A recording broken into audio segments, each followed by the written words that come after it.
Over the last few years, people have been talking about AI a lot, and in the background, it's been changing the world in huge ways. For a lot of us, when we tried to start using AI maybe a year ago or even just a few months ago, we didn't quite see the results that everyone was getting so excited about. So I've created this guide to help you get the best out of AI quickly and easily, improving your life and productivity without having to pay a penny. We're going to start with an app that lots of people know about, but not everyone knows how to use correctly. Simply Google ChatGPT, click on the link, and click Try ChatGPT.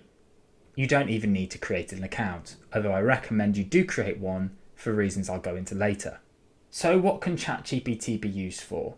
Obviously, writing emails or checking your grammar, summarising key points from books or articles in seconds, or even as your own personal trainer. But lots of people don't get the best from this app, and that's because they're not prompting it properly. The trick is using 4 simple steps to make sure that ChatGPT gives you the results you want every time to a high quality. So as an example today, I'm going to ask ChatGPT to be my personal trainer and help me at the gym. So I'm going to tell ChatGPT, act as my personal trainer. Now you need to give the context of your situation.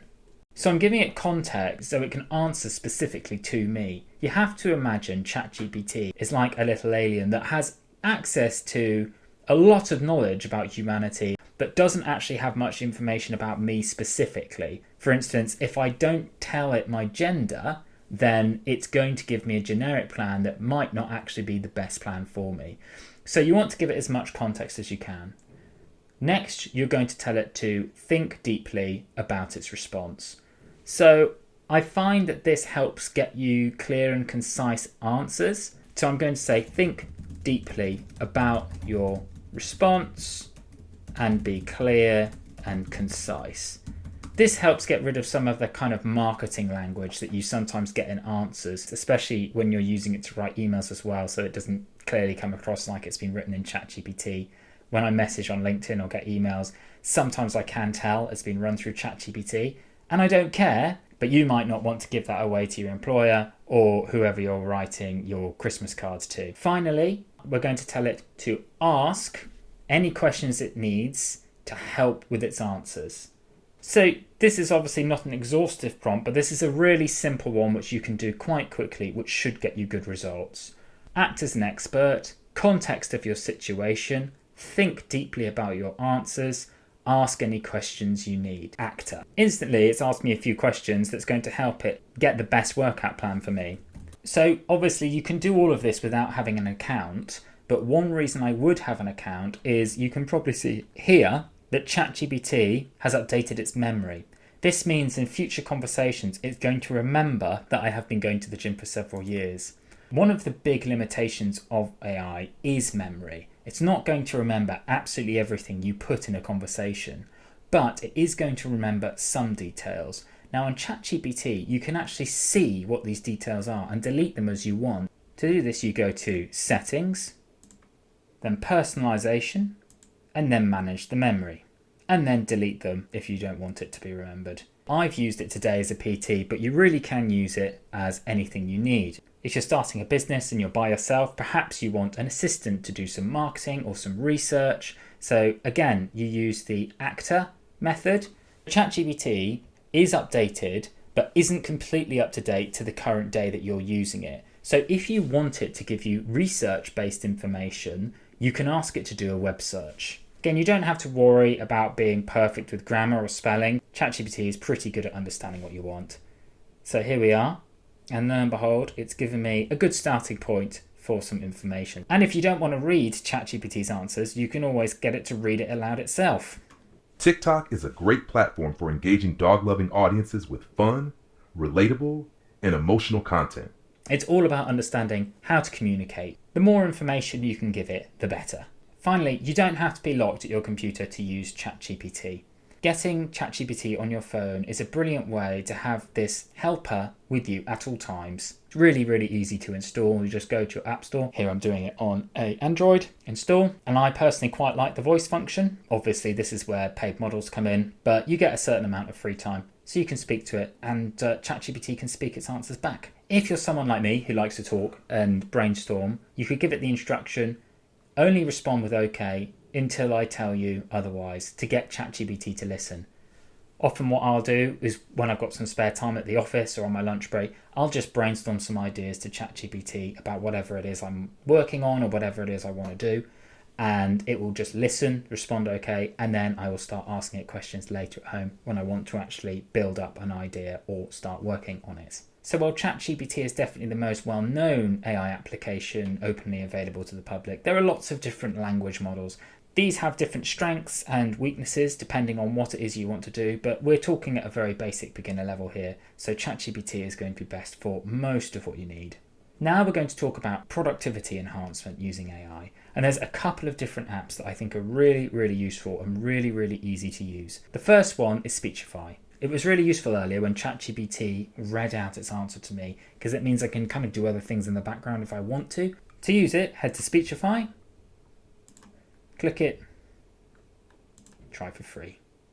It will ask you a few questions, these take maybe a minute to get through, and you end up with this UI, which is relatively easy to use, that allows you to have anything read out loud. So, for instance, let's say you download a PDF, you upload it. Let's go with How to Win Friends and Influence People, classic book. You just scroll to wherever you want to start and click it.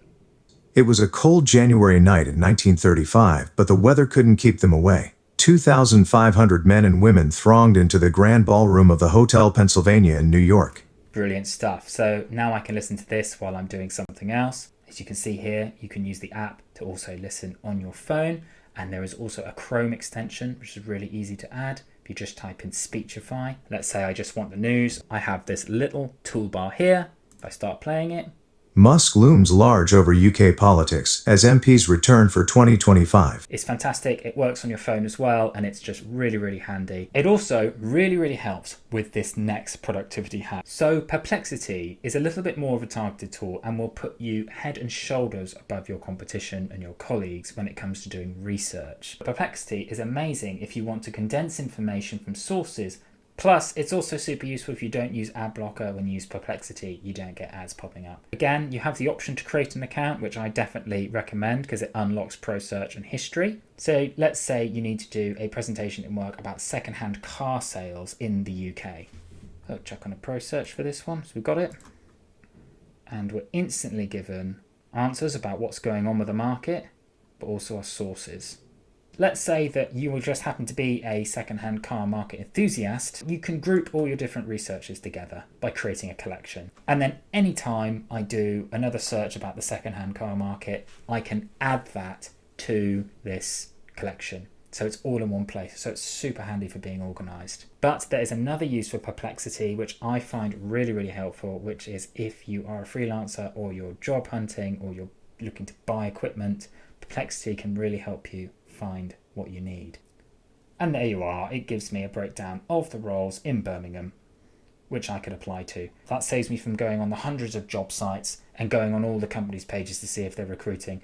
If you're like me, you're an ideas person but sometimes struggle to get your ideas off the ground, there is a fantastic tool which is very, very simple, doesn't require a login, which you can use to make a to-do list for you. If you go to goblin.tools, so let's say I want to start selling wood carvings.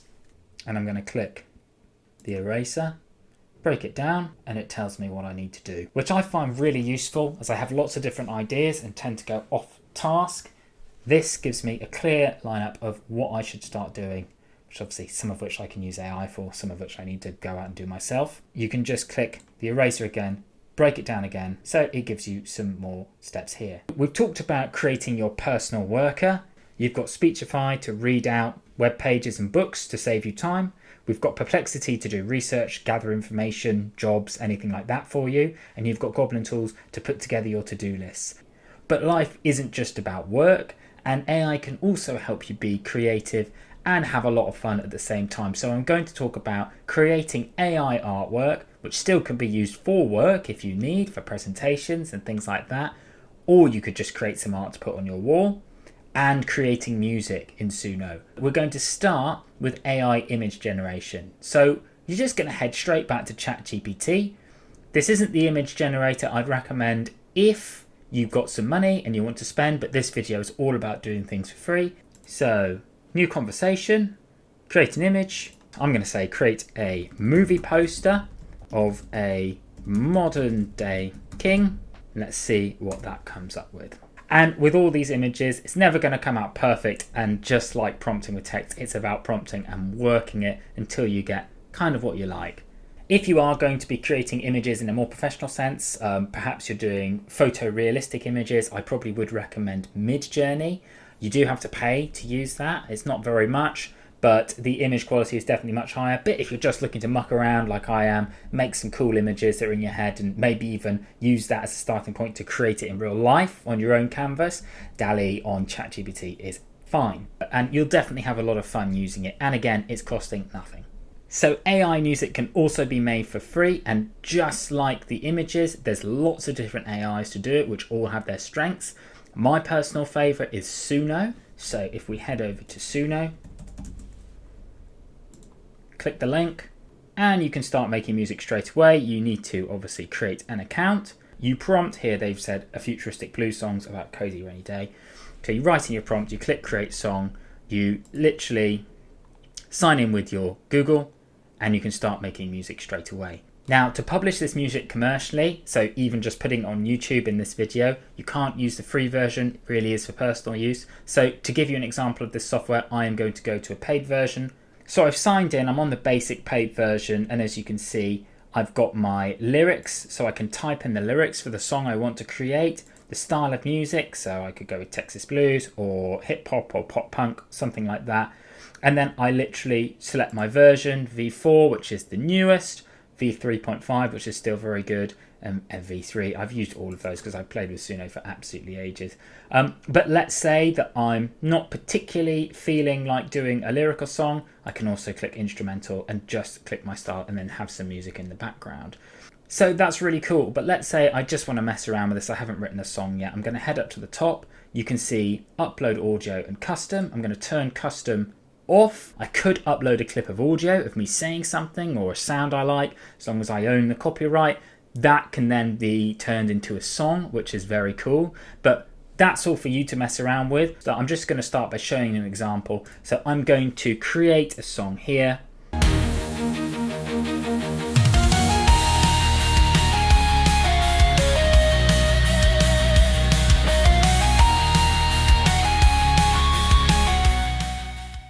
If you created a song you really like, you could upgrade to premium so you could use it commercially. I'm not being endorsed by any of these companies. These are just companies that I've used. So with that, hopefully you've enjoyed this video. You now have your ChatGPT assistant, work assistant, PT, chef, therapist, whatever you need.